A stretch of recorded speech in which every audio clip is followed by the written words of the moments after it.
Hello लोगोफोर, welcome to आरपसाव YouTube channel.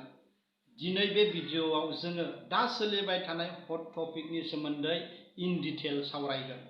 बे hot टपिकआ जाहैबाय अग्निपाथ। दा सेथियाव अग्निपाथआ मा?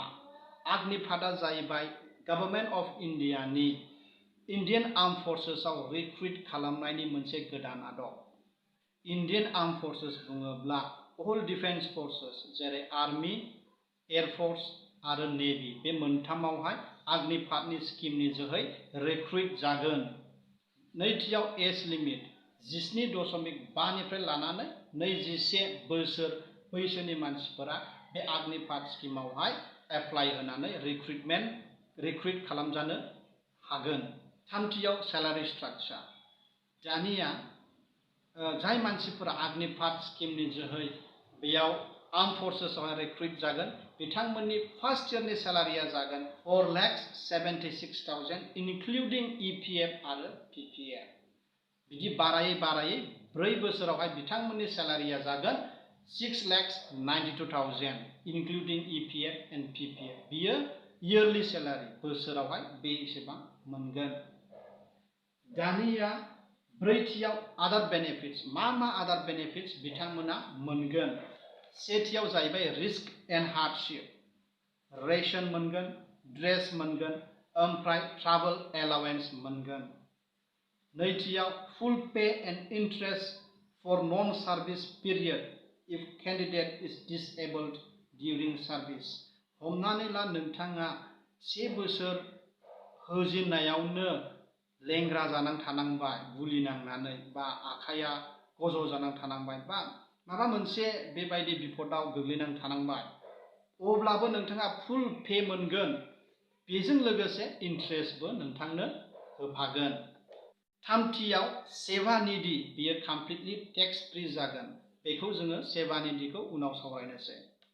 दाना ब्रैथियावहाय non contributory life insurance cover of ₹48 lakh for the term in Indian arm forces. माने नोंथांमोना जे 4 इयर्स आर्म फोर्सेसआवहाय सार्भिस होगोन बिथांमोननि थाखाय लाइफ इन्सुरेन्स खालामनाय जागोन। टटेल साम एश्योर्डआ जागोन 48 लाख। ओमफ्राय बियो नन कन्ट्रिबिउटारि जागोन, माने नोंथांमोना बिनि इनस्टलमेन्टखौ होनांनाय नङा। बाथियाव in case of demise during service 44 lakh ex gratia. माने जुदि सोरबाया थैयो सार्भिस, बे 4 इयर्स सार्भिसनि गेजेरावनो एक्स ग्रासियाबो मोनगोन। बे जाहैगोन 44 लाख। बाथियावहाय फिउचार अफ अग्निपाथ।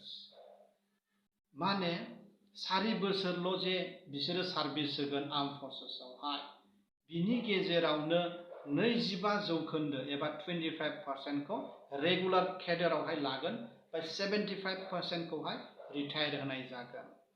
दा बे 25%खौ माबोरै सेलेक्ट खालामगोन? बिसोरनि विलिंनेस, ओमफ्राय बिसोरखौ फिजिकल फिटनेस नायग्रोगोन, मेडिकेल फिटनेस, बे गासैबो रिजाल्टनि सायाव सोनारनानै बे 25% रेगुलार केडाराव जे हाबगोन बिसोरखौ सायख'नाय जागोन। ओमफ्राय बे 75% जायखौ रिटायार होगोन बिथांमोननि थाखाय जों आगोल सावरायदोंमोन सेवा निधि। बे सेवा निधिनि जोहै 12 लाख रुपिस बिसोरनो होगोन। बे 12 लाखआ बिथांमोननि कन्ट्रिबिउसनबो एसे थागोन, ओमफ्राय गभर्नमेन्टनिफ्राय बांसिन कन्ट्रिबिउसन थागोन। बेजों लोगोसे बिथांमोना मोनफागोन स्किल सार्टिफिकेट, ओमफ्राय बेंक लननि सुबिदाबो बिथांमोननो खालामना होनाय जागोन। द'थियाव फिउचार केरियार। दायै 21 बोसोरावहाय सोरबा जुदि साख्रि मोनदोंब्ला 4 बोसोर साख्रि मावोब्ला बिनि बैसोआ बेसेबां जाखो? 25 इयर्स। बे 25 इयर्सआवहाय बियो रिटायारमेन्ट लानानै ओरैनो जिउ खुंनो हाया। बियो माबा मोनसे मावबावनांगौ। 12 लाखजों बियो जेबो खालामनो हाया। अब्ला बियो मा खालामगोन? बेथ' ओरैनो थानो हाला। बे खोथाखौबो साननानै सरकारा बिनि थाखाय सल्युसन दिहुनदों। बे सल्युसना मा? गभर्नमेन्ट अफ इन्डियाया मिनिस्ट्रि अफ एजुकेशनजोंहाय मोनसे special 3 year skill based bachelor degree program launch खालामदों। बियो स्पेशली जायफोरा रिटायार जादों आर्म फर्सेसनिफ्राय बिसोरनि थाखाय जागोन। ओमफ्राय बियो इग्न'क जोंहा टाइ आप जागोन आरो बे सार्टिफिकेटआ भेलिड जागोन including India and all over world. बेजों लोगोसे जोंनि मोनथामबो आर्म फर्सेस आर्मी नेभि एबा एयारफोर्स बे मोनथामबो मेम'रेन्डाम अफ आन्डारस्टेन्डिं साइन खालामगोन इग्न'कजोंहाय।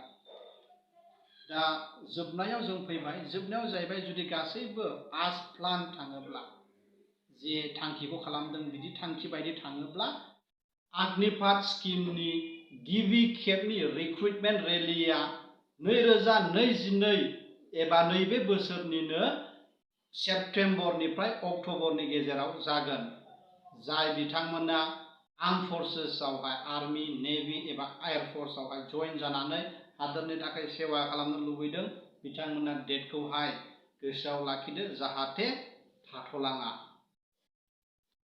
स्क्रिनाव दङ माखासे इन्डियान एयारफोर्सनिनो आग्निपाथ स्किमखौ लानानै एडभार्टाइजमेन्ट होनाय। नोंथांमोना बे एडभार्टाइजमेन्टफोरखौबो फरायनानै लादो, नांगौब्ला स्क्रिनशट खालामनानै लादो जाहाथे मोजाङै फरायनो मोनो।